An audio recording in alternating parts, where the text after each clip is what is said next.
A once-in-a-blue-moon opportunity. That's what Henrico leaders are calling a massive development proposal that will bring an arena to the county. Tonight, a Problem Solvers investigation. Melissa Hippolyte crunches the numbers on Green City, how it compares to the failed Navy Hill plan, and what's at stake for the taxpayer.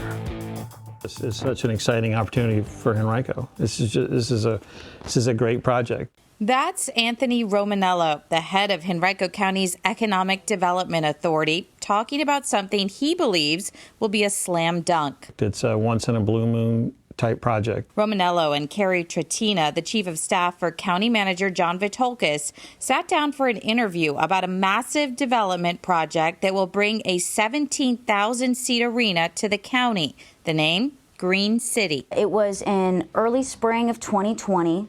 And our office got a call from the developers asking if there was a suitable site for such a unique, innovative economic development opportunity. Turns out it was some of the same developers behind the Navy Hill project, a nearly identical proposal backed by Richmond Mayor LeVar Stoney, but rejected by City Council in February.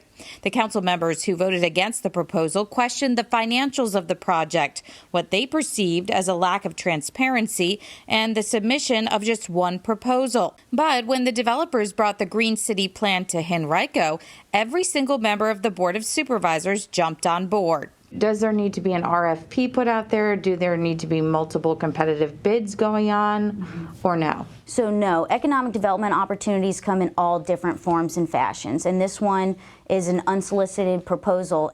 The $2.3 billion arena project is slated to be built in northern Henrico on the old Best Products site off Parham Road near Interstate 95.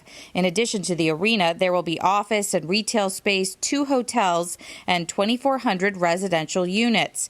Green City carries nearly double the price tag of Navy Hill. But those behind it say the financing structure is practically the same, where tax revenue generated from the project would pay back the debt used to fund the development. Will this hurt the region if the project is in Henrico as opposed to the downtown Richmond area? Though the project is in Henrico, there will be numerous regional and statewide benefits that come from the economic activity that an arena-anchored mixed-use development provides. The city's proposal was slightly different than Henrico's in that real estate tax revenue from an 80-block area surrounding the actual development would have been used to service the debt. And some critics felt that money would have been better spent on schools and other services. In both proposals, each locality would not have been responsible for paying back the debt used to fund the developments had the projects failed. And with Green City, there's no chance that taxpayers would be left holding the bag, so to speak. That's not the way we do business in Henrico. There's no risk to the taxpayer. Let's say the developer is having trouble paying back the debt. What would happen? Well, that would be between the developer and their the bondholders. This would be exciting. If they land the NCAA tournament for basketball, I'll probably go down there. John Butterazzi, an adjunct professor at Georgetown University's McCourt School of Public Policy, teaches a course about public-private partnerships like this one. He says there is always a fair amount of risk associated with sports arena projects on the revenue side. But that's what kind of makes this structure interesting, right? Because the operating, the financial risk is really being shifted over to the developers. Henrico plans to create a community development authority for the project.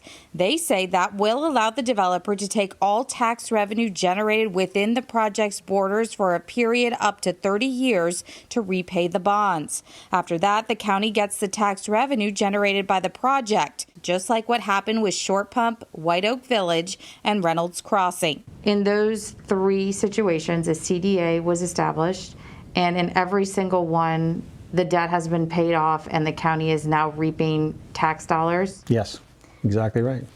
You know, it's been done before. I mean, there are other CDAs in the state, so it's quite possible. The first real test on it being financially viable will be when the CDA issues bonds. If there are no takers, that's going to give you a pretty good indication.